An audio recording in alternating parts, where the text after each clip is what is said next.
Hey up everyone, Magpie Gaming here, I hope you're all doing well. So in this video we're going to look at the latest news for Escape From Tarkov. Just before we get into that, I would like to ask that if you're not currently subscribed to the channel, if you would consider doing so. I'm kind of aiming to hit 1,000 subscribers by the end of this year, that's my overall aim. So if you would consider subscribing, that would be amazing. Right then, let's get into the latest news. There's been quite a lot of it come out recently. There's been a lot of Instagram posts put out. There's been a Talking Tarkov podcast. I don't think any streamers were involved in that though. I didn't actually watch it myself, but I think it was done in a different format to the usual podcasts that they do where they have the streamers present. We've also had some posts put out by Battlestate as well, and I'm going to read through the one that is the most recent one, and this is just a quick rundown of everything that's going to be happening over the coming months. Now in the background while I'm going on about this, you can see some of the new weapons and well, not weapons, but some of the new mods and attachments that are going to be bringing out for weapons, some of the new gear and items that are going to be purchasable in the game, some new barter items and things like that. There's also going to be some videos running in the background of some of the new things that are coming out, and we'll talk about those real quick very soon. So first of all, they talked about the Twitch drop event that they did over the new year, which ran for, I think it was a week.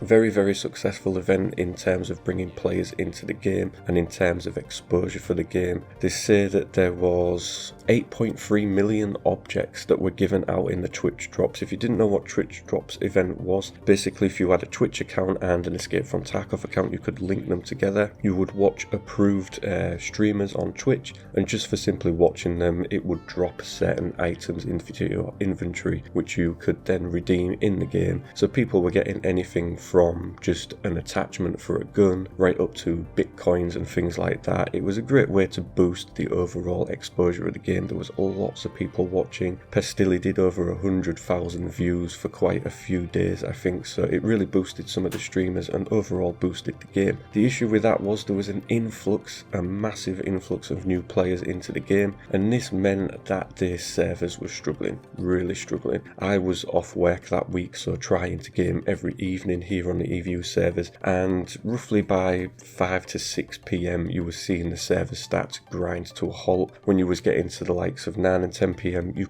just couldn't get in a game.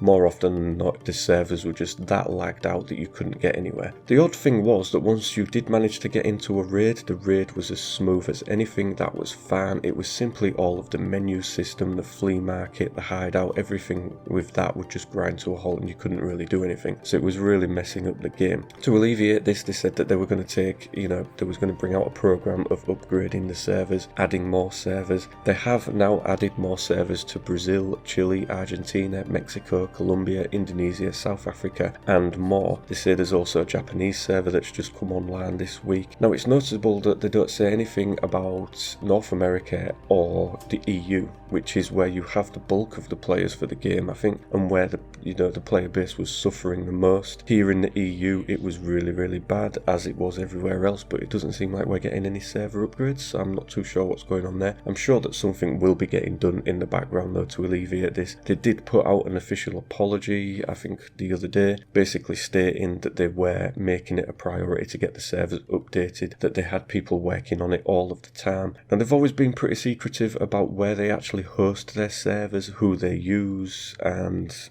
etc. Now I understand for reasons they don't want to let people know what they use, because there'll be somebody out there that'd like to DDoS them and take it down just for the hell of it, but it doesn't look like they're using somebody that's massively good at hosting a game like this. I feel like they need to step up to a next level of server, rental, but I mean that's down to them at the end of the day. So they say that main plans for the game, the next major update and wipe, the next wipe will not be in the next couple of months. They had rumoured it to be in March sometime. That is now apparently not going to be the case. They're going to link the wipe into new storyline quests that they're getting completed, so it's looking as though it's going to be sometime within the next 5 months or up to 5 months away, which is what Pestilly had tweeted yesterday. He said he was going to start another account to go through the quests again because there was going to be no major wipe for the next 5 months. It is rumoured that there might be a soft wipe, but we don't know really what form that will take. It could be that it just just wipes your inventory and leaves everything else as it is. I'm not too sure about that one either. All seems a little bit up in the air, and it's hard to pin these things down with battle state because they don't want to be drawn on an exact date, because then people will hold them to it. If they do it earlier, everybody gets pissed off. If they do it later, everybody gets pissed off. So they like to leave it pretty fluid as to when they will do a wipe, which again just pisses people off. So it's going to be something that they're never going to be able to please everybody with, but it seems like the wipe is going to be a lot further away than March, which was the first rumour that we had. They also said that the next major update location, the next map, won't be 8 to 9 months away like it was with 0.12 update. We had to wait for that to come out before we got a new map. They are working on the Streets of Tarkov map, and it looks as though that will coincide with the next wipe, which if they say 5 months, then yeah, that's fair enough. Streets of Tarkov is going to be a massive map, a very intricate one. There's going to be lots of buildings and places to go in it, so yeah, it's going to take them a while to get that one locked down and get it worked. They do say though that this doesn't mean that there won't be any updates. It looks as though they do want to move to smaller updates, so you will get an update that deals with fixes and bugs and issues within the game, and then you will get a update that's basically aimed at giving us new content, new gear, new weapons, maybe new quests, etc. Trying to split the two apart and do them every couple of months. If you look at when they did 0.12, that was the beginning of November, and then you had 12.2, which came out just before Christmas, so there wasn't a massive amount of time between those. You know, they was rolling out new stuff pretty quickly, and that is going to continue. Now they're going to implement gear customization system. This is whereby rigs that have armor plate in them, you will be able to customize those, so you will be able to buy just a plain rig, and then you will be able to choose what kind of armor plating you put into that. So you'll be able to choose the different levels of it, obviously going with what kind of money you have in your inventory. So I think that's going to be really good. It's something that was rumoured a while ago and didn't happen with 0.12, which I thought it might have done, but it is going to happen with the next main update. So you'll be able to choose just how strong your rig is. So I would expect that rigs will become fairly cheap, and it'll be the armour plating that you'll really have to pay for. You know, that's going to be the one that's costing the most. They're also going to be adding pouches. These will be, you'll be able to get rigs where you can add extra pouches to them to make them bigger, to expand them so that you can hold more gear in them. I think that's a great way to go forward. And as I say, there is lots of attachments and things to come. They did talk about VoIP briefly in the podcast from what I've heard from other people's videos, and apparently it is still going to be coming to the game in its basic form. Nikita does say that he doesn't believe that it fits the game too well because it will draw away from the immersion, but I think from a content creator's point of view, VoIP will be absolute comedy gold. I can't wait to see some of the streamers get hold of that and start talking to people in the game, especially the likes of Cotton, who is amazing at the comedy value in this game. So yeah, it's probably not something that I will personally use when I game on Escape From Tarkov. It's either solo or with the squad, and we communicate through Discord, so I don't see VoIP being something that I will use too often. If I was to go into the streaming side of things more, then yeah, I probably would do it because I think it'd make for some great situations. But yeah, we'll see how that one goes, but it is still coming to the game. They're also going to have a merchandise store. That is going to be launching fairly soon. I believe they're in the process of getting it all ready, so you're going to be able to purchase t-shirts, hoodies, mugs, things like that. There's also going to be replica killer helmets that you'll be able to get, although they're going to be a limited amount. So I think that's a good way for them to bring some money in. I will definitely take a mug off them for sure, and maybe a t-shirt. So yeah, another way to boost their revenue and keep the game up and running.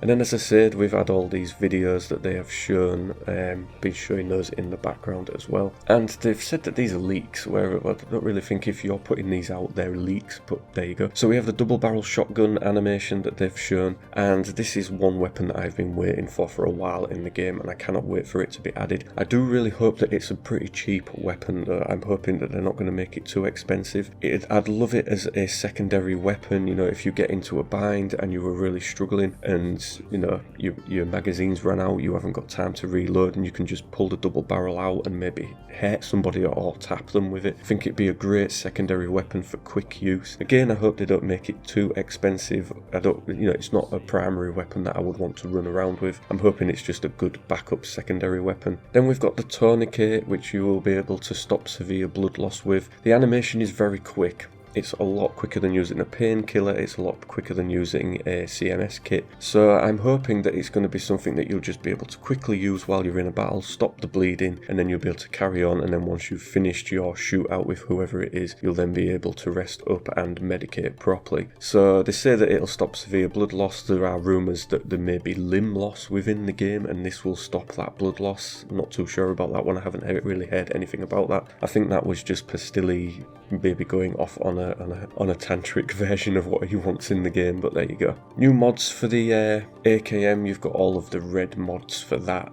Currently you have the red foregrip in there, but none of the others, so they're going to be coming to the game. And then we've got prone lean, which is one that will be very useful in the game. Currently if you go prone in the game you can't lean, so it will be one that will be added to the game soon, and you can see in this video in the background of it being used. Highly looking forward to that, just brings a little bit more realism to the game and a little bit more immersion into it, so I think that's going to be a good addition. And then the two that are probably a little controversial, the first one is this picture that was put on Instagram which shows a ghillie suit. This is something that I think will be a good addition to the game, although it has ruffled a lot of people's feathers because they don't want people camping. There are a lot of people that think you shouldn't camp in this game. I'm in agreement that you shouldn't be camping extracts. You know, that is a shitty move. It's a legitimate strategy of course, but it's a shitty move and you shouldn't be doing it. So that's an instance where I don't believe you should be able to camp in the game. The rest of the game, I haven't got an issue with people camping. It's a strategy of warfare. We don't all run around like Call of Duties, you know. So there are a lot of people out there that call people out for camping, but for me, it's a legitimate thing to do within the game. Once you are dropped into an Escape from Tarkov raid, you play that raid however the hell you like, and everybody else just has to be ready for all the strategies that everybody else might implement. That is warfare at its very basic roots, so I have no issue with that. I think the ghillie suit looks good. It's not going to be something that you'll be able to get off the bat in the game. I would think that you're maybe going to have to complete quest lines for it.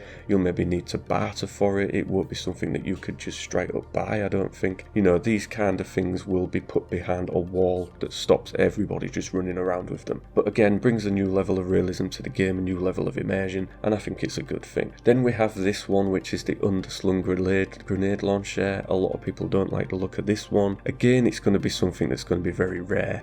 You know, not everybody's going to be running around with noob tubes like they do in Call of Duty. A grenade launcher just fires a grenade at you. A grenade has a timer, so when you hear it come in, you've got time to move out the way just as you have with a normal grenade. So again, I don't think it's going to be too much of a game breaker. Again, it'll be probably locked behind quests. You won't be able to just buy it. You won't be able to just buy the ammunition. You'll have to found in raid, have to barter for it, maybe have to create it in the hideout. So again, it's going to be something that's going to be ultra rare and probably won't mess things up too much. Remember the outcry from a lot of people when they said they were putting mounted guns in reserve. How often do mounted guns bother you in reserve?